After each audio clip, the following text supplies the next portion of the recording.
feel the dragons? Are you here with the dragons?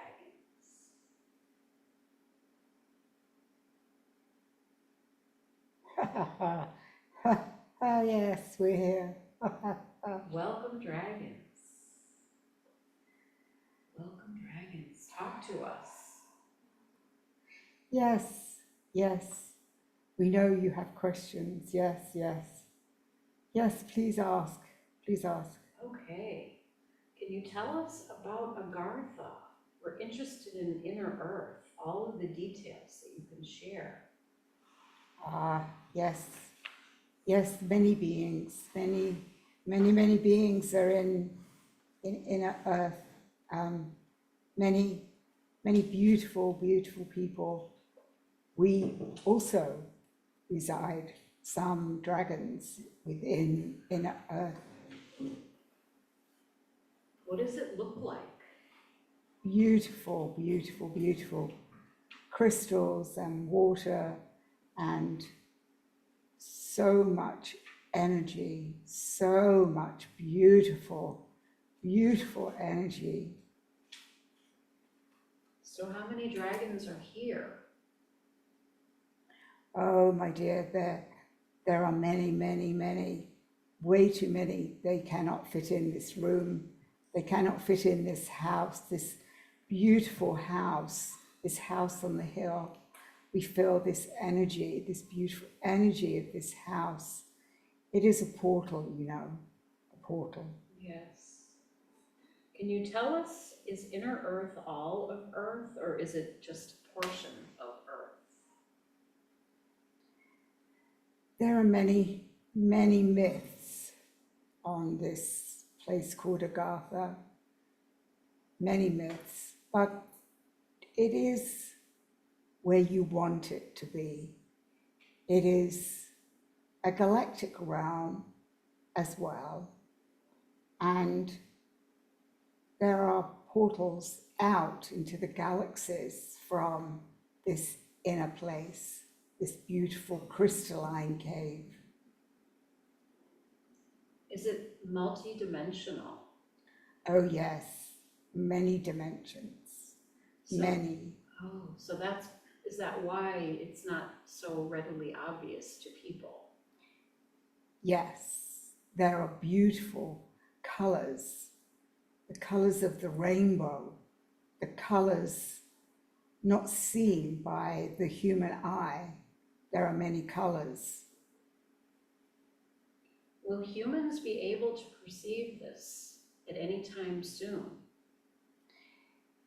Yes, there are some that your words sometimes, there are many humans that tap into this energy of the inner earth, and they see the colors. They see them as many rainbows. And there are colors that do not have names. Oh, that sounds really amazing. How do people tap into that energy consciously? Do they need to go somewhere? No. In your mind's eye, in the center of your forehead is the third eye, and the third eye is another portal, and we encourage you to use that eye to see into the inner earth. Okay, wow, thank you. Can you tell us about what is underneath Egypt, under the canyon and the lake areas? I think you're talking about the Grand Canyon. Mm-hmm. Yeah. Are there Egyptian civilizations currently on the planet in a different dimension? I feel like I saw them. Yes. These are pointing to the star systems. These are many throughout your world. that some have not yet been found. These were portals for your brothers and sisters from the sky to enter and to leave. And yes, there is much goings on in the vaults beneath these pointed homes and tombs, and many people walk these paths and do not understand the energy that is created below these very sacred domes. These sacred domes and pyramids, which one or both? Yes, they are both pyramid Okay. and dome. Wow. Hmm. So why were those Egyptian caricatures that I saw or civilizations that I saw, it felt like they were where I just visited a couple of weeks ago. So what effect did my physically being present there have, if any? Yes, you connect from your solar plexus to these energies. And yes, some in this group right now will be feeling the connection from their solar plexus to these beautiful energies. To the pyramid. Thank you. And the energy of the extraterrestrial beings that connect to those pyramids and domes. Okay. So are you saying that there are pyramids and domes where I was in Sedona, Grand Canyon, that region that we don't know about yet? Because that's the impression that I got. That there's like a whole... There is much energy in that region that you refer to.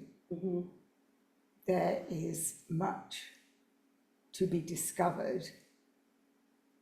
There is much ancient knowledge to yet come forward.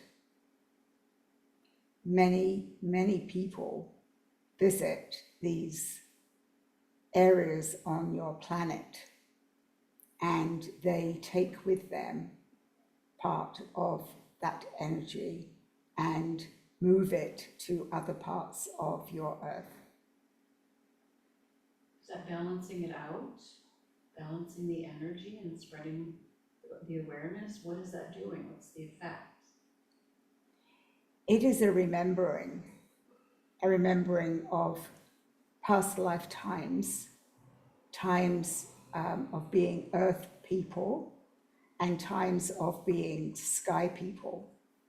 It holds much ancient knowledge within its rocks. Great. What can you tell us about the Icelandic dragon? About Iceland? Yes, these beings are now free. They had lived many lifetimes that cannot be counted in your earth times beneath the icy domes. They are now feeling freedom. They are seeing the sky for the first time. They are flying with their huge wings. They are free and they are happy. Do they have a role to play here on Earth at this time? They will bring more ancient knowledge to the forefront of expedition into what is happening below other ice caps on your Earth. Okay. Is there anything else about Iceland, the location, that is significant with regard to dragons? Ah, yes, yes. The beautiful mountains in Iceland are very, very green, and there are many dragons, very large dragons, dragons as big as the mountains themselves, and they play with the energy.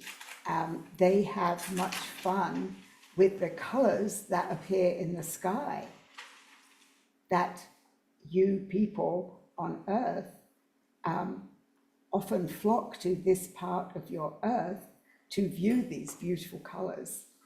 They're dragons. Will more dragons be released as the ice melts? Yes, yes, yes. They are now so happy that they can actually leave their caves. They have been in the ice for so long that this is a very new experience for these beautiful ice dragons. Okay. Can you tell us what is the connection between dragons and dragonflies? Yes, this makes me laugh sometimes because I believe you say the fairy people, they sometimes like to lure you humans who connect with dragons by saying, "Come talk to us. We're dragons. We're dragonflies." So we laugh because that is fun. And yes, indeed, I make light of it, but yes, they are dragons as well. Okay. So what can you tell us about the fairies? Yes, fairies do actually play a huge role with us dragons, and they say that even though they're small, they are very, very mighty, and their energy is so much bigger than their size, and they like to also show you some fun things. And as I believe somebody said earlier, they like to play tricks, and they take some of your belongings. Ah, can I just ask you, who is speaking? Who are we talking to? I am a very ancient dragon who has learned how to speak and try to speak your language, which sometimes can be difficult. But we are finding today that now this beautiful channel has opened herself to speak through her. It has made it much easier, and I am finding it easier to actually speak now so that you understand my words. Yes. Yes. Yes, yes. So where are you from, dragon? So I will try to explain because I can be in many places at many times, and I show myself sometimes to you humans as a dragon, but I can also not be a dragon, I can just be. I can just be a soul who is able to connect. Where's your home? My home originally is from one of the planets that you, as humans, know. I am originally from Mars. Oh, are there others like you? Oh, there are many of us. And even though when you now see Mars, it looks as though there is no human life, there is in fact many spirits that live within that planet Mars, which you see as the red planet. Oh, okay, well, thank you. Can you tell us how is it possible to distinguish between dragons and archangels? How are they different and how are they the same? Yes,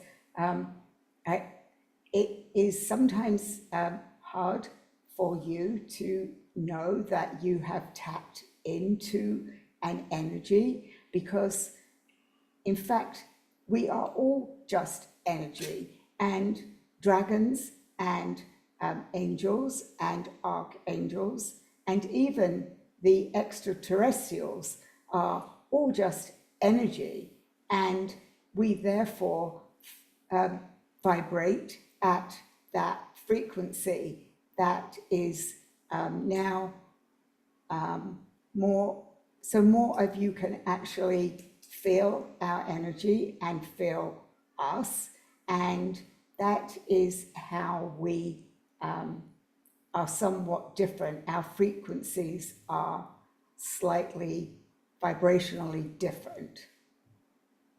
Okay. All right, can you tell us about what is called the feathered serpent? And this is goes back to in South America, Quetzalcoatl. I know that's not the right pronunciation, but it was the Aztec God, feathered god, serpent. feathered Yeah, serpent Quetzalcoatl, I symbol think. that of power that came there to teach those people. Is that considered a dragon? Ah, yes, yes, yes. As our channel, I believe, mentioned that we can have many different textures. This, in fact, was a feathered dragon.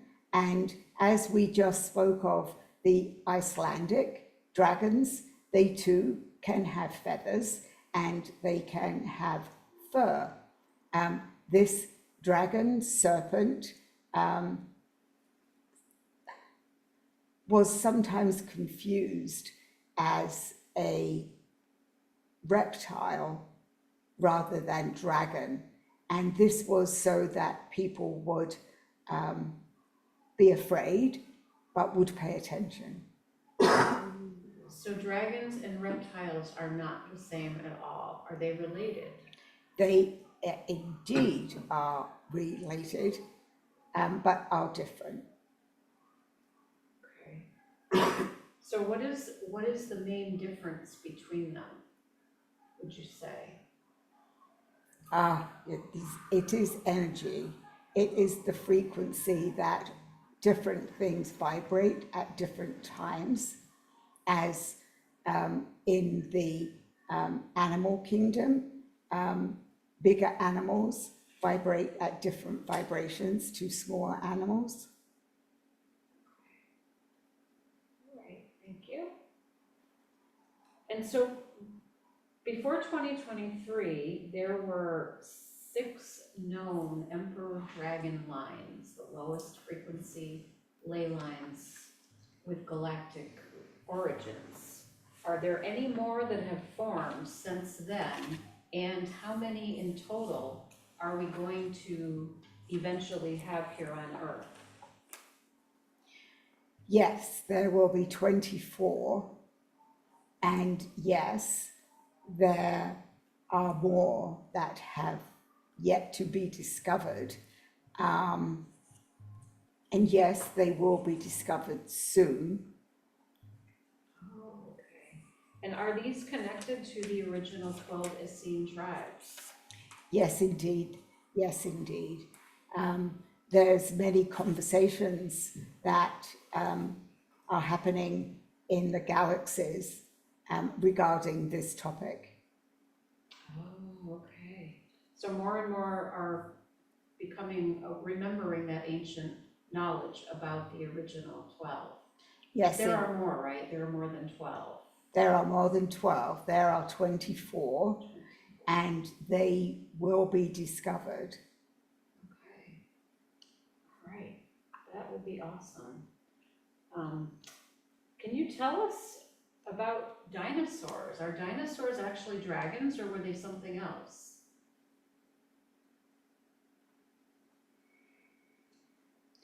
Yes, dinosaurs roamed the earth and were as large, some bigger than dragons, some much smaller than dragons, but they indeed were of a time that was easier to have very large animals roaming the earth, and dragons too were there, but they stayed within the mountains. And there's, I think you say they were related. Their blood was very similar. Their energy frequency was very similar, but they were different. Dragons are different to dinosaurs, yes. Okay. All right. Okay. So how can we connect with the dragons? How are we more able to recognize that dragons are trying to communicate with us? How does that happen? So yes, people of your earth, they are waking to these beautiful energies. Dragons are all around.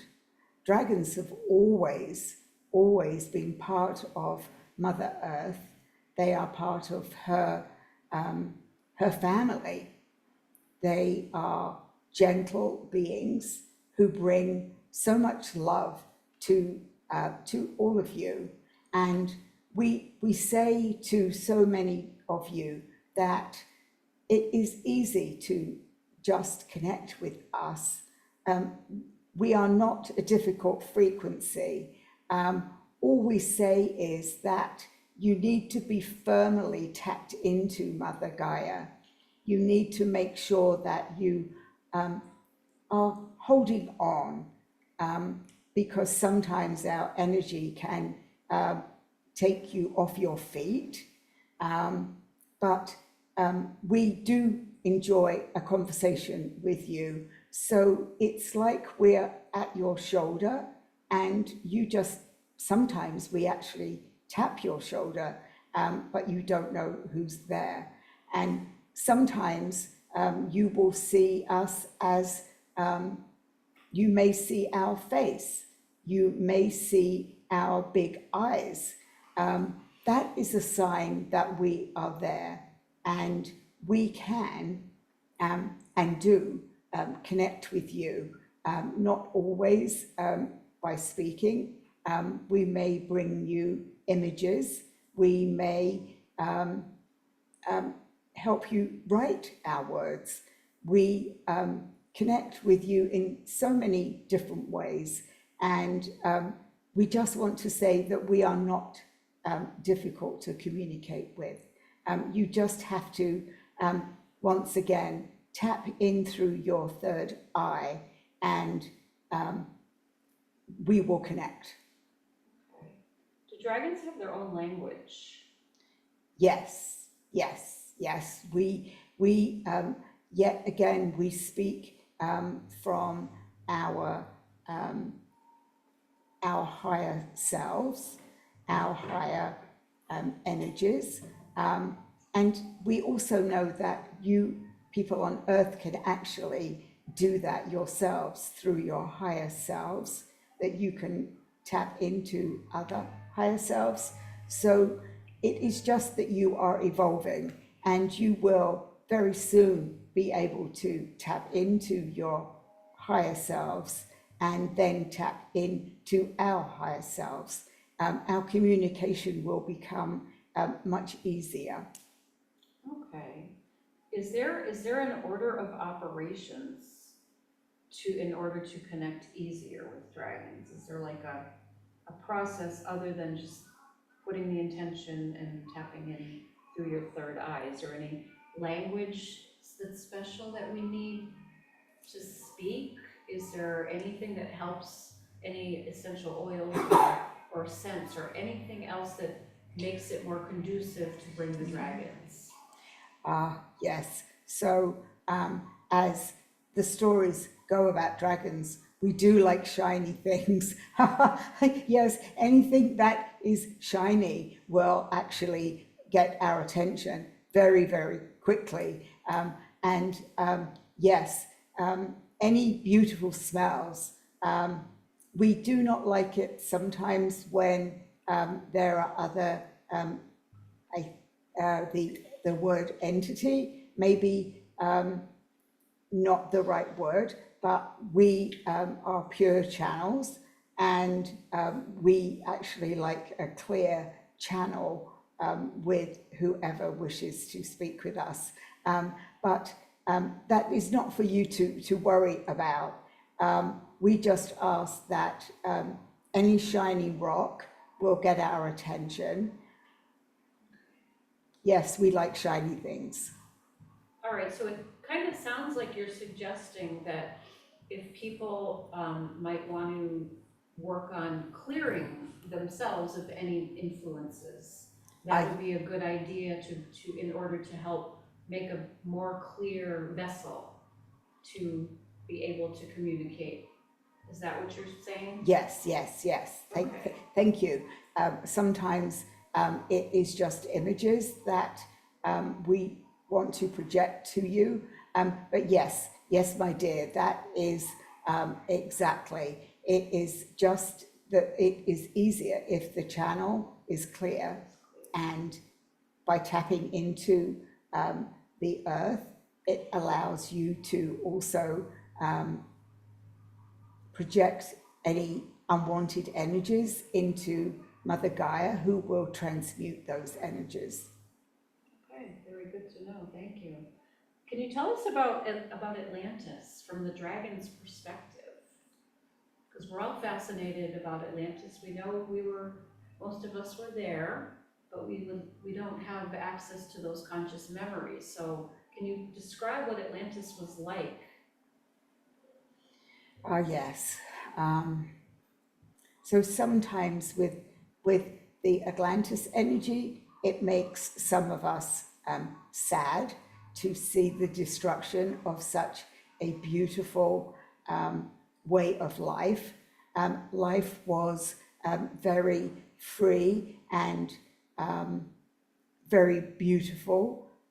Things were very beautiful. There were many beautiful, shiny rocks and stones, and we loved the rocks and the stones that glistened in the waters. Some dragons also lived in the waters, and some lived on land. We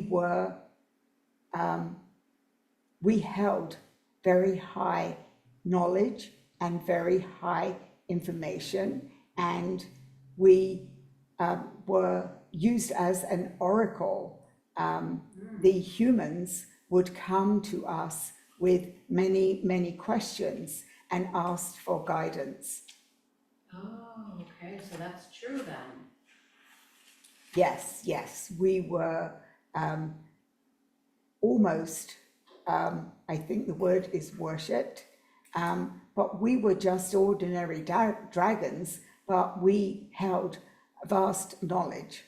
That makes sense. Now, you're talking about water dragons. Is that what we now consider leviathans or squid or octopus? Is there any connection to that energy to dragons? Well, yes, of course, everything is connected, you know. So, yes, they are not directly dragons, but there is, the word is DNA, yes. They are also connected to the galactic realms, and on closer observation, you would find galactic energy in those beings. Oh, okay. Okay, that makes sense. What about that legend, the humans look at it as a legend, but it's a being called Cthulhu. Is that any relation to dragons? Is that a real being, or is that something that is something completely different? That is a very interesting question. Does not register on my thinking. So maybe myth. Okay, good to know. All right, so one of our friends is going to be taking a trip out west to Mount Shasta in particular, and he's really interested about any particular locations that he has really high dragon energy that he could maybe have a connection that he's able to easily access. Is there anything you can suggest for him? Yes, yes. One of our favorite places. There are many dragons that walk the Mount Shasta. Such beautiful energy is there, very, very high vibrational, and it also holds the violet flame, you know. The flame of Saint Germain is actually within the mountain of the Mount Shasta, and so is the violet dragon, and many violet dragons live there and will bring many, many people to feel that energy of the mountain. Again, is very old, is very ancient, holds such wisdom that most people will walk away with some new knowledge when they make that visit. Okay, that's good advice for Ed over there, thank you. Okay, can you tell us about the red dragon in particular?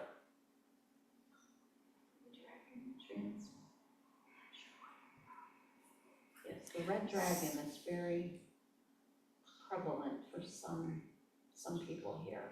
Yes, yes, yes. So the red dragon Fire dragon. is the, yes, Okay. yes, is the fire dragon, and can be a small dragon, can also be a very large dragon.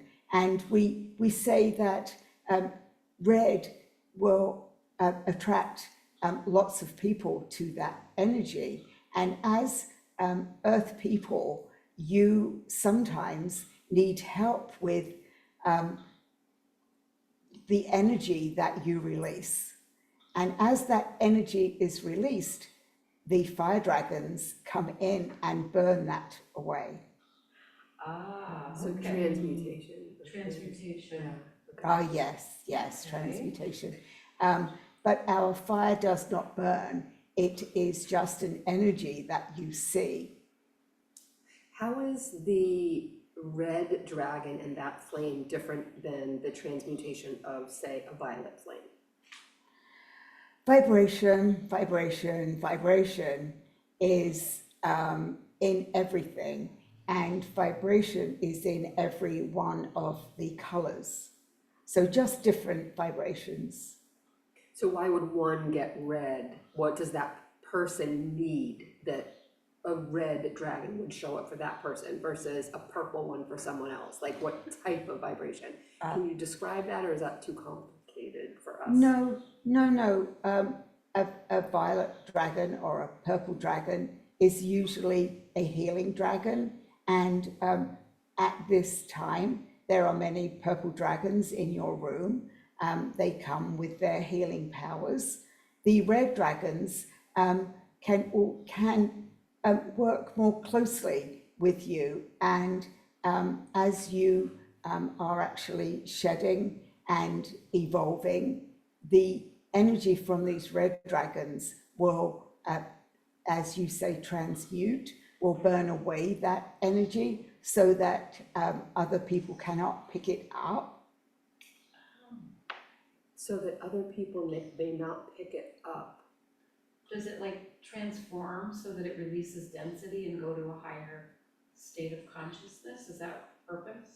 So yes, as humans, you sometimes are too open, and as one person sheds an energy that they no longer need, somebody else can pick that up. So the dragons will come in and scoop it up or burn it away. Oh, okay. All right, that makes sense. Now, do dragons travel around from place to place, or do they tend to sit in a location, kind of like the green dragon on Mount Tom? What is the normal pattern? So dragons love to travel.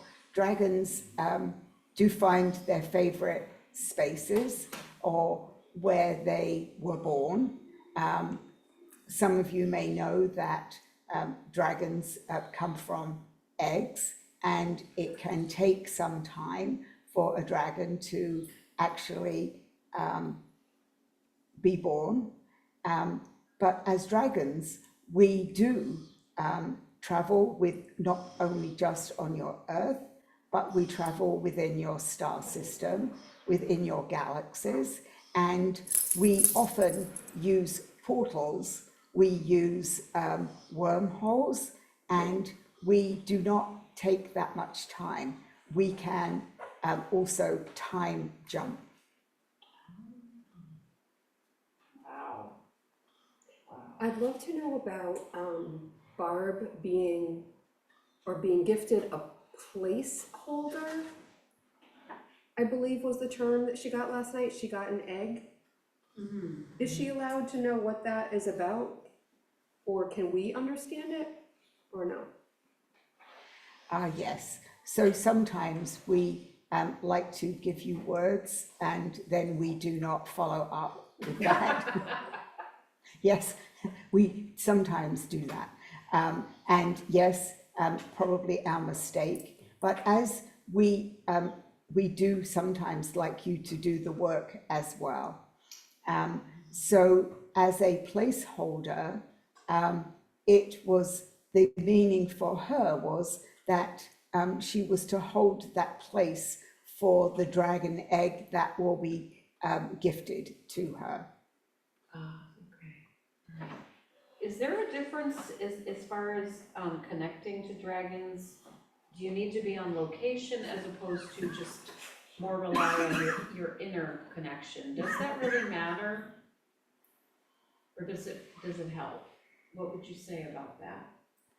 Well, for you, it means that you need to be more relaxed, to be more tuned into yourself.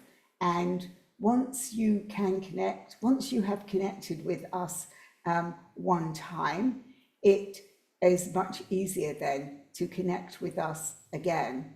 And you learn how to connect with us, whether it is one dragon or whether it is many dragons. Your frequencies match up. Okay, and so we're almost done. I just have one more question. Can you tell us about, is there a dragon planet where dragons originated somewhere in the universe? I think there is a saying that says, in a planet far, far away. Yes, it was one of your television shows that probably gave you that idea. So, yes, sometimes as dragons, we have very long memories and we remember these things. And yes, there is not just one planet, there are many planets out in your star systems that you no longer, or you are not aware of, that are sometimes birthing places of dragons. Okay. All right, and so before you go, can you tell us what is the most important thing that we need to know right now?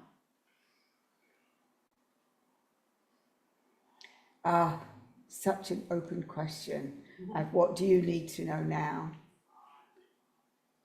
In this moment, in this day, in this week, in this month, on your planet, the most important thing for you all to know is that love truly is what everybody needs to hold within their hearts. It helps with raising vibration of your planet. It helps anchor in many energies that look and see the love that emanates from you beautiful people. You people in this room today are those of light bodies, and we see you much easier with your light bodies. And we sometimes say that you are our stars on your planet, as we are sometimes your stars in your sky. Oh, Love truly is the word, and this channel for a very long time thought that this was just not true. But we dragons changed her heart, and she sends her all of your love and her immense thanks to allow me to speak through her, this being the very first time. oh, wow. Maiden voyage. Yes, Awesome. indeed. Awesome. Well, thank you so much. We really appreciate all of the time and all of the information and all of the love that you have given to us today here. And so now we ask that you be free to return to